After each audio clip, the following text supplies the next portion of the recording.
올여름 유럽이 멈췄습니다. 달리던 전기차가 한순간 불덩이가 되었고 운전자는 차량 안에서 연기를 마신 채 구조를 기다리다 끝내 숨졌습니다. 도로 위는 마치 전쟁터 같았습니다. 놀랍게도 같은 모델의 전기차 중 단 한 부품만 다른 차량은 단 한 대도 고장나지 않았습니다. 그 부품의 출처를 알게 된 순간 유럽 전역이 충격에 빠졌습니다. 오늘 그 숨겨진 이야기와 세계를 놀라게 한 기술의 정체를 공개합니다. 시작 전에 구독과 좋아요 부탁드립니다. 저는 안네 카이저예요. 독일 미넨에서 태어나서 자랐어요. 미넨은 맥주, 아름다운 건축물, 그리고 물론 자동차로 유명한 도시죠. 저는 전기화학 박사학위를 가지고 있는데요. 쉽게 말하면 배터리가 어떻게 작동하는지를 오랫동안 연구했었다는 뜻이에요. 요즘엔 유럽에서 가장 큰 자동차 잡지 중 하나인 모터뷰의 선임 기술 에디터로 일하고 있어요. 제가 기억하는 한, 저는 의심 없이 믿고 있던 것이 하나 있었어요. 진짜 기술은 유럽과 미국에서 나와요. 아시아 국가들은 그냥 따라하는 거예요. 항상 큰 소리로 말하지는 않았지만 이 생각이 완고한 돌덩이처럼 제 머릿속에 자리 잡고 있었어요. 이 생각이 제가 세상을 바라보는 방식을 좌우했었죠. 아시아에서 만든 제품을 볼 때마다 아마 우리가 먼저 만든 것을 기반으로 한 거겠지라고 생각했었어요. 그해 여름은 수십 년 만에 가장 더운 여름 중 하나였어요. 공기가 피부에 무겁게 느껴지고 선글라스 없이는 밖을 걸을 수 없을 정도의 더위였죠. 저는 스페인 세비야에서 열리는 국제 자동차 전시회를 취재하라는 임무를 받았었어요. 이 행사는 정말 큰 행사였어요. 전 세계의 새로운 전기차들이 공개되는 자리였으니까요.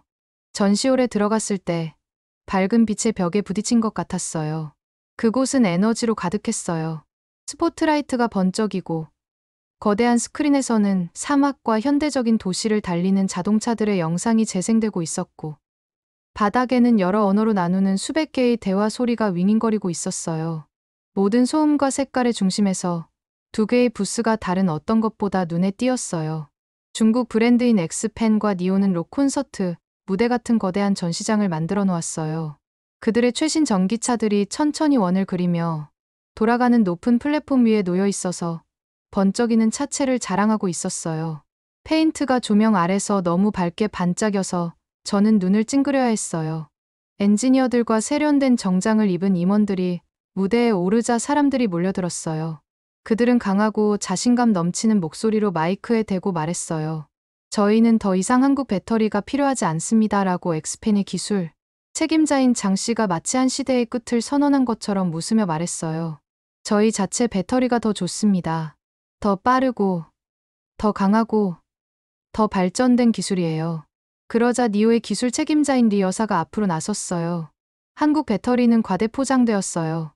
사실은 저희 것이 더 빨리 충전되고 더 오래 갑니다. 저는 그곳에 서서 노트에 빠르게 적으면서 살짝 고개를 끄덕였어요. 제 머릿속에서 한 목소리가 그들에게 동의하고 있었어요. 맞아. 이게 말이 돼. 한국은 조립을 잘하지만 진짜 혁신은 유럽과 이제 중국에서 나오는 거야. 발표가 끝날 무렵 저는 이미 제 기사를 계획하고 있었어요. 집으로 가는 비행기에서 비행기 엔진 소리를 배경으로 저는 노트북에 헤드라인을 타이핑했어요. 중국, 드디어 EV 배터리에서 독립 달성. 크고 중요하고 진실처럼 들렸어요. 지금 돌이켜보면 저를 움츠러들게 만드는 문장도 썼었어요. 한국은 조립은 알지만 철학은 모른다. 당시에는 날카롭고 영리하게 들렸어요. 독자들이 고개를 끄덕이는 모습을 상상했었죠. 제 편집장인 하인츠 씨와 동료 마르쿠스에게 초안을 제출했을 때 그들은 정말 좋아했어요. 대담해. 날카로워. 하인츠가 테이블을 치며 말했어요. 마르쿠스는 웃으며 말했죠. 안내만이 이렇게 말할 수 있어요. 저는 똑똑하다고 느꼈어요. 확신에 차 있었죠. 하지만 여름은 저희와 아직 끝나지 않았어요. 8월이 되자 유럽은 오븐같이 되었어요. 스페인과 이탈리아에서는 도로 위로 공기가 아른거리는 것을 볼 수 있었어요. 독일에서는 제달시 앱이 매일매일 40도를 보여주고 있었어요. 에어컨이 쉬지 않고 돌아갔어요.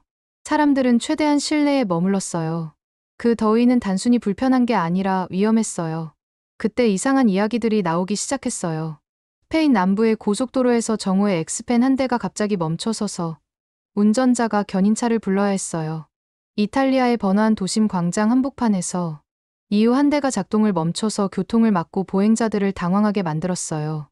포르투갈의 한 관광객은 자신의 렌터카도 중국 전기차였는데 1시간 동안 햇볕에 주차해둔 후 시동이 걸리지 않는다고 말했어요. 처음 이런 보고들을 읽었을 때 저는 어깨를 으쓱했어요. 초기 소프트웨어 버그겠지라고 생각했어요. 전기차는 아직 발전하고 있는 단계였어요. 때로는 새로운 기술에 처음에는 문제가 생기기도 하죠. 업데이트로 패치할 거예요 라고 팀에게 자신 있게 말했어요. 걱정할 것 없어요. 하지만 보고서들이 멈추지 않았어요. 사실 점점 늘어났어요. 하루에 10대, 다음 날에는 20대, 그러더니 50대까지요. 각각의 이야기는 비슷했어요. 날이 더웠고 차가 햇볕에 있었고 갑자기 모든 전력을 잃었다는 것이었어요. 리스본의 한 사례가 헤드라인을 장식했어요. 아파트 건물 근처 주차장에서 주차된 전기차 한 대가 불이 났어요. 다행히 다친 사람은 없었지만 소방서에서는 배터리 내부의 열 폭주가 원인일 가능성이 높다고 말했어요. 극도의 열에 의해 발생하는 연쇄 반응이라는 뜻이었어요. 열 폭주라는 그 표현이 저를 찌푸리게 만들었어요. 배터리 과학에서 가장 무서운 것 중 하나거든요. 온라인에 영상들이 올라오기 시작했어요. 스마트폰으로 찍은 짧은 클립들이었어요. 운전자들의 얼굴에서 혼란과 좌절을 볼 수 있었어요. 왜 새 모델들만 고장나는 건가요? 한 남성이 카메라를 향해 물었어요. 제 구형 모델은 멀쩡한데요. 그때 댓글들이 제 관심을 끌기 시작했어요. 저희 2023년형 LG 배터리 모델은 스페인을 가로질러 달렸는데 전혀 문제 없었어요. 2024년형 CATL 배터리 모델은 더울 때마다 계속 꺼져요. 같은 브랜드, 같은 모델인데 배터리만 달라요. 큰 차이가 나네요. 마지막 줄이 제 머릿속에서 메아리 쳤어요. 같은 브랜드, 같은 모델인데 배터리만 달라. 저는 의자에 등을 기대고 팔짱을 꼈어요. 제 본능은 이것을 무시하라고 했어요. 그냥 우연이야 라고 혼잣말했어요. 성급한 결론을 내리기 전에 더 많은 데이터가 필요해. 하지만 머릿속에서 그렇게 말하면서도 제 확신에 작은 균열이 생기는 것을 느꼈어요. 유리에 생기는 작은 실금 같은 것이었어요. 뭔가 이상했어요. 그리고 마음 깊은 곳에서는 알고 있었어요. 일주일 후에 그 일이 일어났어요. 저는 책상에 앉아서 보도자료, 더미를 살펴보고 있었는데 급한 발걸음 소리가 들렸어요. 안내, 이거 봐야 해요 라고 제 친구 페터가 거의 숨이 찬 채로 말했어요. 그는 자신의 노트북을 저쪽으로 돌렸어요. 화면에는 제가 전에 유튜브에서 본 적이 있던 독일 엔지니어 한스 밀러의 얼굴이 있었어요. 한스는 그냥 평범한 인플루언서가 아니었어요. BMW에서 몇 년간 일했었고 신중하고 세밀한 테스트로 유명했었어요. 영상에서 한스는 거대한 유리 온실 안에 서 있었어요. 2대의 전기차가 뜨거운 햇볕 아래 나란히 놓여 있었어요. 오늘은 이라고 그가 말했어요. 이 차들이 극도의 더위, 45도를 어떻게 견디는지 테스트해보겠습니다. 같은 제조사, 같은 모델이었어요. 색깔도 같았어요. 길에서 지나가다 보면 쌍둥이라고 생각할 정도였어요. 하지만 한스가 단 한 문장으로 차이점을 설명했어요. 이쪽은 이라고 왼쪽 차를 가리키며 말했어요. 한국 LG에너지솔루션 배터리가 들어간 2023년형입니다. 그리고 이쪽은 이라고 오른쪽을 가리키며 말했어요. 중국 CATL 배터리가 들어간 2024년형입니다. 저는 화면에 더 가까이 몸을 기울였어요. 테스트가 시작됐어요. 태양이 온실을 달궈서 온도계가 45도를 가리킬 때까지 했어요. 공기가 아른거렸어요. 2023년형 차는 아무 문제 없이 돌아갔어요. 에어컨이 윙윙거렸어요. 디지털 디스플레이가 밝게 빛났어요. 한스의 그래프에서 배터리 온도선이 고요한 호수 표면처럼 부드럽게 움직였어요. 그러고 나서 2024년형 차 차례였어요. 처음에는 모든 게 괜찮아 보였어요. 하지만 30분이 지나자 에어컨이 꺼졌어요. 실내 온도가 오르기 시작했어요. 몇 분 후에는 대시보드 스크린이 깜박이더니 어두워졌어요. 마침내 엔진이 시동을 거부했어요. 적어도 그 차에겐 테스트가 끝났어요. 보면서 제 뺨이 뜨거워지는 걸 느꼈어요. 이건 그냥 작은 차이가 아니었어요. 극적인 차이였어요. 한스가 차분하고 안정된 목소리로 설명했어요. 한국 배터리는 많은 온도 센서와 더 발전된 냉각 시스템을 사용합니다. 단순히 측정만 하는 게 아니라 예측합니다. 위험하기 전에 행동하죠. 그는 자신의 그래프를 확대했어요. 안전한 차의 배터리 온도는 부드럽고 작은 파도처럼 오르락내리락했어요. 고장난 차의 온도선은 절벽면처럼 치솟았어요. 저는 의자에 등을 기대고 팔짱을 끼며 찌푸렸어요. 제 마음은 방금 본 것과 논쟁하려고 했어요. 어쩌면 우연이었을지도, 어쩌면 테스트가 공정하지 않았을지도. 하지만 마음 깊은 곳에서는 그 이미지들이 제 생각에 새겨졌어요. 그래도 영상 하나로는 충분하지 않았어요. 제 두 눈으로 직접 봐야 했어요. 부품을 제 손으로 직접 만져봐야 했어요. 며칠 후, 저는 메르세데스 벤츠와 포르쉐로 유명한 도시인 슈투트가르트로 차를 몰고 갔어요. 거기서 전기차 전문 수리점을 찾았었어요. 안에는 금속과 기계유 냄새가 약하게 났어요. 클라우스라는 선임 정비사는 키가 크고 힘센 손을 가진 친절한 얼굴의 남자였어요. 그는 고개를 끄덕이며 저를 맞이하고 두 대의 차를 정비소 안으로 굴려 넣었어요. 겉으로 보면 똑같아 보였어요. 같은 제조사, 같은 모델, 같은 윤기나는 페인트였어요. 2023년형이에요 라고 클라우스가 첫 번째 차의 보닛을 두드리며 말했어요. LG 배터리예요. 더위에도 잘 작동해요. 2024년형이에요 라고 두 번째 차에 손을 올리며 말했어요. CATL 배터리예요. 너무 더우면 꺼져요. 그는 배터리 커버를 들어 올려서 제가 안을 볼 수 있게 해줬어요. LG 배터리팩은 신중하게 설계된 도시 같았어요. 얇은 은색 파이프들이 셀 사이를 거리망처럼 지나갔어요. 작고 둥근 온도 센서들이 여러 모서리에 깔끔하게 자리 잡고 있었어요. 지켜보는 작은 눈들 같았어요. 이건 일찍 반응해요 라고 클라우스가 설명했어요. 온도가 조금 올라가면 냉각이 바로 시작돼요. 더 올라가면 냉각이 더 세져요. 건강한 몸과 같아요. 과열되기 전에 땀을 흘리는 거죠. 그러고 나서 CATL 배터리를 보여줬어요. 배터리 설계 주변에서 몇 년을 보낸 저에게도 차이는 명백했어요. 센서가 더 적었고 냉각 시스템도 더 단순했어요. 도시 지도라기보다는 일직선 도로 같았어요. 이건 너무 늦게 반응해요 라고 클라우스가 고개를 저으며 말했어요. 반응할 때쯤이면 이미 너무 뜨거워져 있어요. 그래서 모든 걸 꺼버려요. 배터리에게는 안전하지만 운전자에게는 무서운 일이죠. 여름 한복판의 고속도로에서 갑자기 에어컨이 죽고 스크린이 깜깜해지고 차가 움직이지 않는 상황을 상상했어요. 속이 조여왔어요. 집으로 가는 길에 라디오를 켜지 않았어요. 제 생각만으로도 충분히 시끄러웠어요.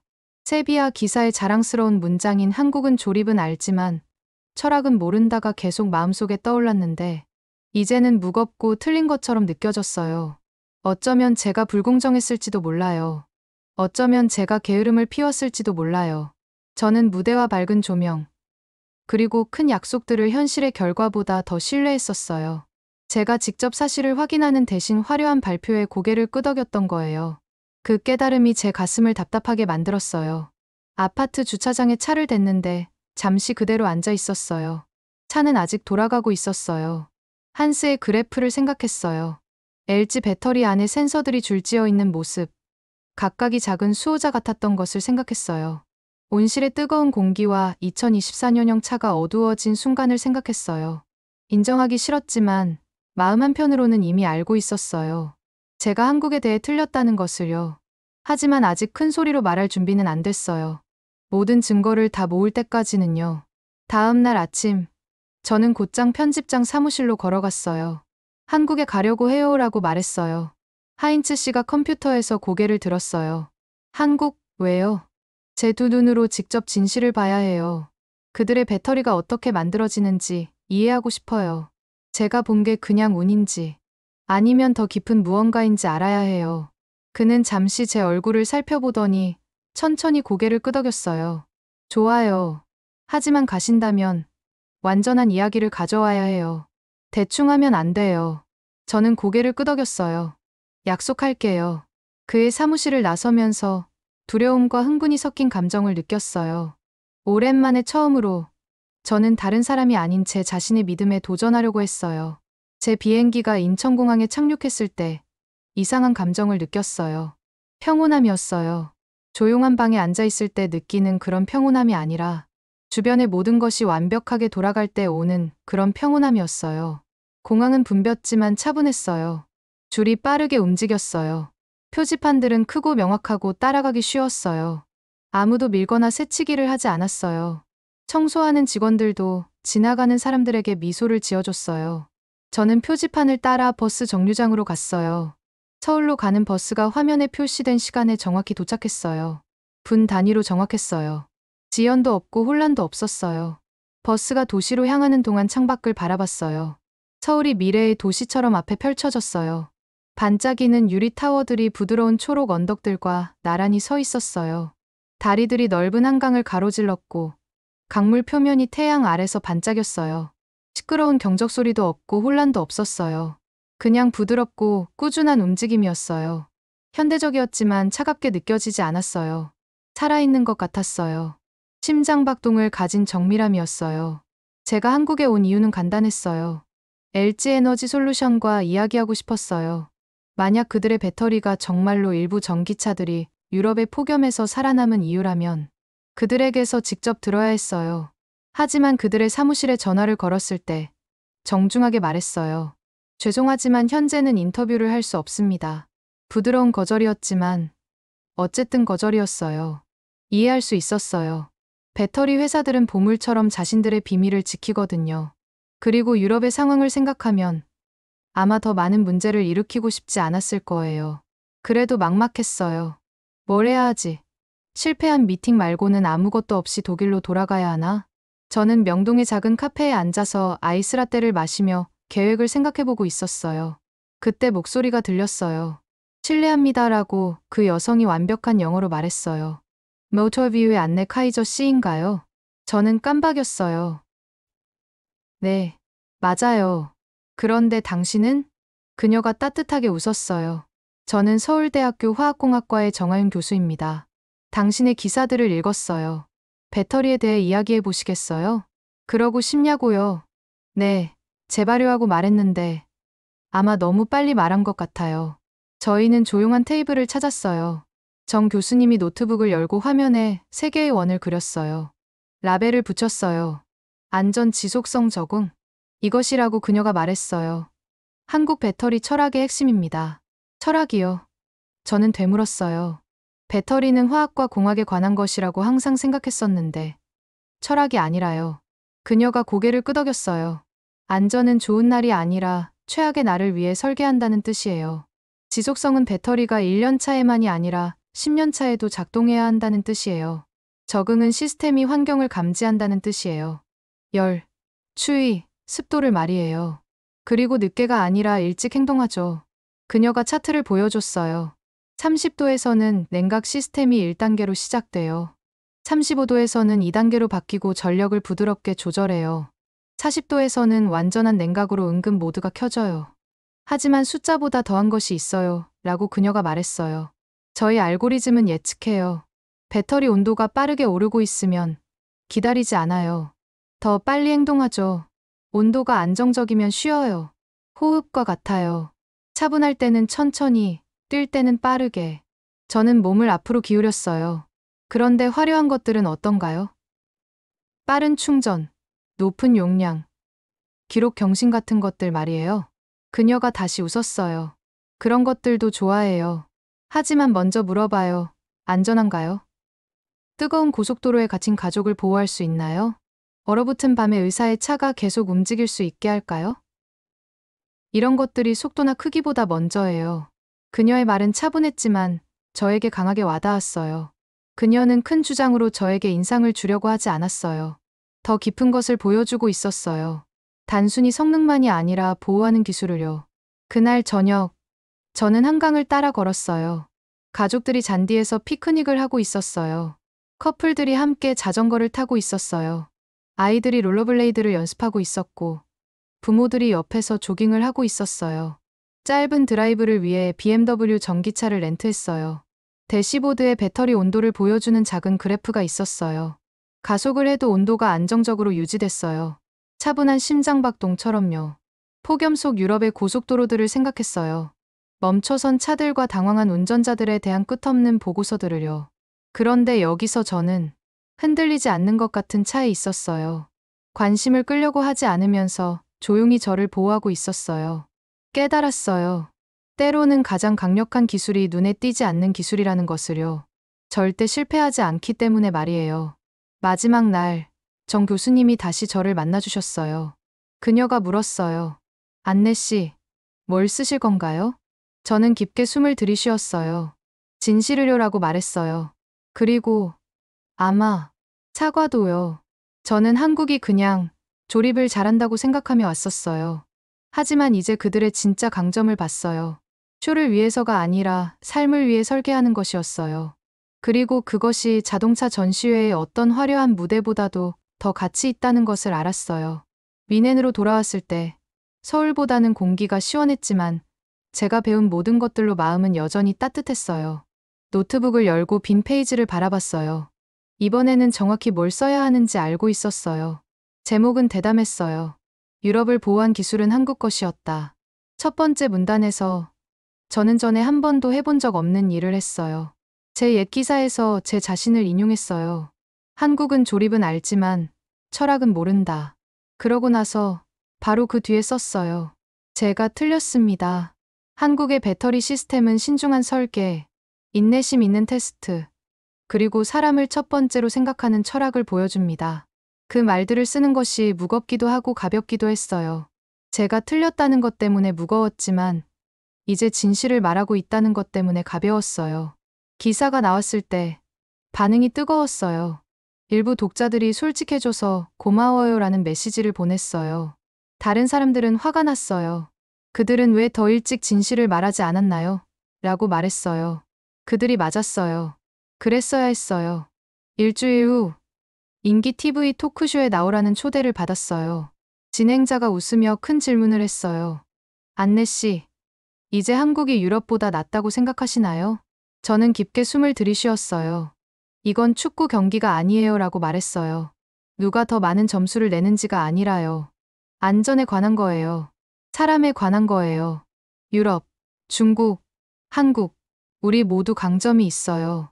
하지만 이번 더위 위기에서는 한국의 접근법이 생명을 구했어요. 그건 존경받을 만해요. 스튜디오가 잠시 조용해졌다가 관객들이 박수를 쳤어요. 다음 달 동안 흥미로운 일이 일어났어요.